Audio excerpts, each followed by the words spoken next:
나날이 늘어가는 쓰레기 등 환경오염 문제는 지구촌이 함께 고민해야 할 문제인데요. 네, 오늘 과학의 달인에서는 친환경적으로 폐기물도 처리하고 다양한 사회 경제적인 가치를 창출해내는 플라즈마 기술을 연구하고 있는 한국핵융합에너지연구원 플라즈마 기술연구소 최용섭 소장과 이야기 나눠보겠습니다. 어서 오세요. 네, 나와주셔서 고맙습니다. 자, 우선 소장님께서 플라즈마 기술연구소가 어떤 곳인지 직접 소개해 주시죠. 네, 플라즈마 기술연구소는 국내 유일의 정부 출연 플라즈마 기술 전문 연구기관으로 플라즈마 기초기술 연구 및 원천 기술 확보를 통해 플라즈마 상용화 기술 개발을 이끌어 나가고 있습니다. 네. 플라즈마 기술은 반도체, 디스플레이, 의료 장비뿐만 아니라 환경 개선 기술, 태양전지, 폐자원가스와 같은 신에너지 개발, 농업, 바이오 분야 등 다양한 분야에 융복합적으로 적용되고 있습니다. 이에 플라즈마 기술연구소는 플라즈마 기술의 산업화 촉진을 위하여 원천 기술을 확보하고 새로운 플라즈마 기술 분야를 개척하기 위해 노력하고 있습니다. 네, 플라즈마가 산업뿐 아니라 저희 과학 뉴스에서도 가장 많이 전해드리고 있고 그런 용어인데요. 정확한 뜻이 궁금합니다. 네, 플라즈마는 물질의 네 번째 상태입니다. 보통 물질의 세 가지 상태를 고체, 액체, 기체라고 하는데요. 네. 물을 예로 들었을 때 온도가 낮으면 얼음 상태로 존재하고 온도가 올라가면 액체, 온도가 더 올라가면 기체 상태가 됩니다. 이 기체에 에너지를 더 가하면 이온과 전자가 서로 분리된 플라즈마 상태가 되어 네 번째 상태라고 하는 것입니다. 네. 우주의 99%는 플라즈마 상태로 존재하며 우리가 낮에 보는 태양, 밤하늘의 별, 번개나 오로라 등은 자연 속에서 볼 수 있는 플라즈마의 대표적인 예입니다. 오늘날 플라즈마는 산업 전반에 걸쳐 다양하게 활용되는 약방의 감초 같은 역할을 하고 있습니다.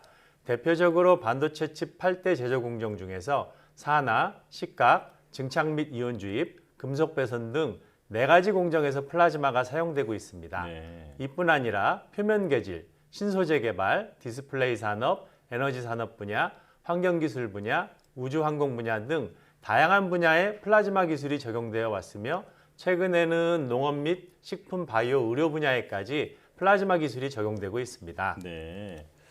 자, 그 물체의 네 번째 상태, 고체, 액체, 기체, 플라즈마. 사실 좀 생소하지만 우주에서 보면 가장 흔한 형태다라는 말씀이신데요. 자, 그렇다면 플라즈마 기술연구소에서는 어떤 기술을 연구하고 계신가요? 예, 저희 플라즈마 기술연구소에서 연구하는 주요 분야는 크게 기반 기술, 원천 기술, 융복합 기술로 나누어집니다. 네. 플라즈마 기반 기술은 나무를 예로 들면 마치 뿌리와 같은 역할을 하는 분야인데요. 플라즈마 자체의 물리화학적 특성, 다른 물질과 접촉 시 플라즈마와의 상호작용을 해석하는 등 플라즈마의 근본적인 원리를 연구하는 것이라 할 수 있습니다. 네. 플라즈마 활용 시 대부분 물질과의 반응을 이용하기 때문에 이 과정에서 어떤 일들이 벌어지는지를 물리화학적으로 규명하는 일이 매우 중요합니다. 네. 반도체 칩 제조에 사용되는 플라즈마 공정을 예로 들자면 공정에 필요한 플라즈마가 균일하게 잘 만들어지는지 동일한 성능을 지속적으로 잘 내고 있는지 확인하기 위한 장치 설계, 해석 및 진단 기술이 매우 중요합니다. 이 과정에서 플라즈마 물성 데이터가 필요하게 되고 이러한 물성 데이터를 생산하고 구축하는 연구를 하는 것이 기반 기술 분야의 주요 과제입니다. 다음으로 원천 기술은 플라즈마를 어떻게 잘 만들까를 고민하는데요. 플라즈마를 적용할 곳에 적합하게 활용할 수 있는 다양한 스타일의 플라즈마를 발생시킬 수 있는 기술을 연구합니다. 네. 500kW 정도의 대형 전력을 사용하여 6000도 이상의 고온을 내는 플라즈마 토치 개발부터 사람의 피부나 농식품에 직접 적용해도 되는 아주 낮은 전력의 플라즈마 발생 장치도 개발하고 있습니다. 네. 마지막으로 융복합 기술은 앞서 연구한 기반 기술, 원천 기술을 바탕으로 어떻게, 어디에 활용할 수 있을까를 연구하는 분야인데요. 수처리, 폐기물 처리 등 환경부터 농식품 분야 등 국민의 삶을 더욱 풍요롭게 만드는 플라즈마 기술을 연구하고 있습니다. 네, 방금 플라즈마가 폐기물 처리에 활용될 수 있다고 말씀을 해주셨는데요. 실제로 이게 좀 어떻게 적용되는 건지도 설명해 주시죠. 네, 우리나라에서는 하루 약 50만 톤 정도의 폐기물이 발생하고 있습니다.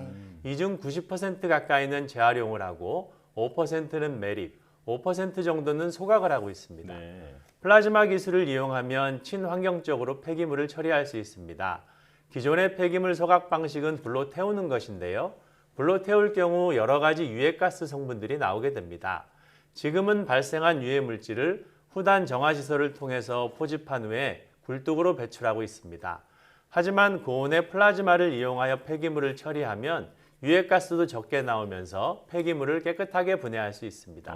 또한 그 과정에서 깨끗한 합성가스를 생산하여 수소로 만들거나 발전에 활용할 수 있습니다. 폐기물 성분 중에서 가스화되지 않는 성분들의 경우에는 유리화해서 순환골재로 재활용할 수 있게 됩니다. 그렇군요. 네. 폐기물을 친환경적으로 처리할 뿐만 아니라 다시 사용할 수 있는 가스까지 생산을 한다라는 말씀이신데요. 자, 그런데 폐기물에서 가스를 만들어내는 기술은 기존에도 있었던 것으로 알고 있는데 이번에 개발한 기술은 어떤 차별점이 있는 건가요? 예, 저온 가스화를 통해서도 폐기물로부터 가스를 추출할 수 있습니다만 이 경우에는 유해 성분들의 함량이 높아서 후단 세정 설비에 많은 투자를 해야 하는 상황입니다.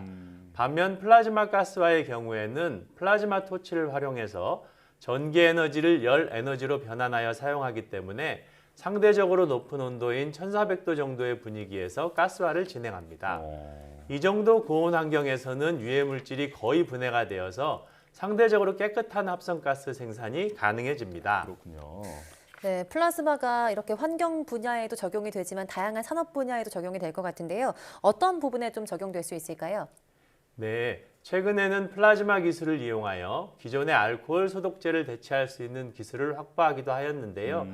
플라즈마를 발생시키는 과정에서 라디칼이라는 것이 발생하는데 네. 라디칼과 물을 합성한 라디칼 수가 피부를 손상시키지 않으면서도 기존의 알코올이나 가산화수소 같은 소독제와 동일 수준의 살균 및 향균 효과가 있다는 것을 입증하였습니다.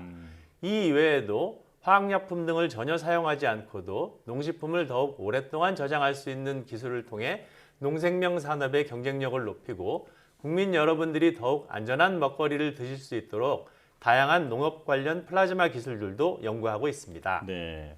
플라즈마 기술이 아주 다양한 분야에 적용되고 있고 또 적용될 수 있는 그 가능성까지도 짚어주셨는데 우리 경제 전반적으로 보면 어떤 영향이 있을까요?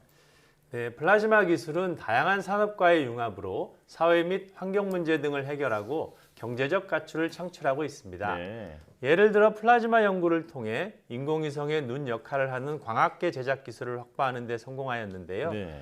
초정밀 연마용 플라즈마 발생원 기술을 개발해서 우주 산업에서 주목받는 소재인 실리콘 카바이드를 0.2 나노미터 수준으로 연마할 수 있는 기술을 개발했습니다. 미래 전략 산업이자 국방력과도 직결되는 우주 기술 확보를 통해서 최첨단 산업군의 자체 기술 확보에 기여했다는 점에서 매우 큰 의미가 있습니다. 네. 이처럼 플라즈마 기술은 최첨단 산업군부터 앞서 설명했던 환경 분야, 의료, 미용, 농식품 등에 매우 광범위하게 적용될 수 있는데요. 이를 통해 다양한 기업과의 기술 협력으로 산업 생태계를 활성화하고 더 나아가 국가 산업 경쟁력 향상에 큰 역할을 하고 있습니다. 네. 네. 지금까지 그 플라즈마 기술의 좋은 점을 많이 설명해 주셨는데요. 단점이나 한계도 있을까요?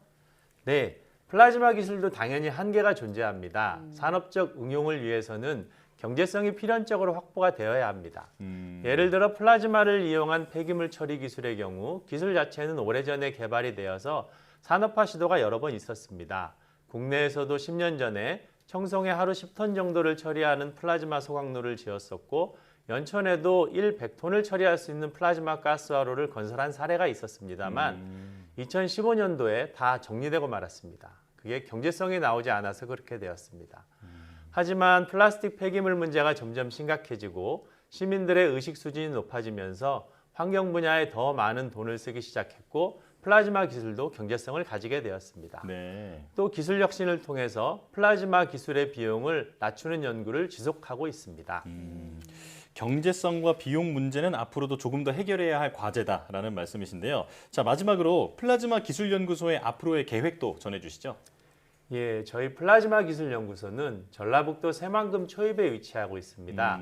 새만금은 태양광, 풍력과 같은 신재생 에너지를 바탕으로 아리백 산단이 들어서고 있습니다. 네. 파리시 면적의 4배에 해당되는 409제곱킬로미터의 새만금에 플라즈마 기술을 이용한 다양한 산업을 유치하고자 합니다. 먼저 산업단지가 들어서면 반드시 설치해야 할 산업 폐기물 소각장 같은 경우에는 친환경 아리백 산단에 어울리는 플라즈마 소각장으로 건설하자고 제안하고 있습니다. 예. 이를 위해 산업에서 나오는 모든 폐자원을 100% 재활용할 수 있는 플라즈마 기술 개발을 추진하고 있습니다.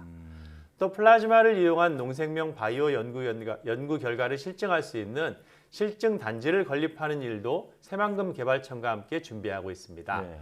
플라즈마를 활용하는 많은 산업 분야에서 신뢰성 평가를 의뢰해 오는 경우가 매우 많습니다. 특히 반도체 디스플레이 분야에 적용되는 부품 소재에 대한 신뢰성 평가 의뢰가 많아서 이를 전문적으로 수행하는 신뢰성 센터도 구축하고자 합니다. 무엇보다도 이러한 일들을 잘하기 위해서는 플라즈마 자체에 대한 기반 연구를 강화하고 관련 플라즈마 데이터 정보를 제공하는 공공연구기관으로서의 역할을 더욱 강화하고자 합니다. 네. 네. 오늘 저희가 이 플라즈마 기술에 대해서 이야기를 나눠봤는데요. 점차 많이 좀 상용화돼서 우리 환경과 경제의 선순환이 되었으면 좋겠습니다. 플라즈마 기술연구소 최용섭 소장과 함께했습니다. 오늘 말씀 고맙습니다.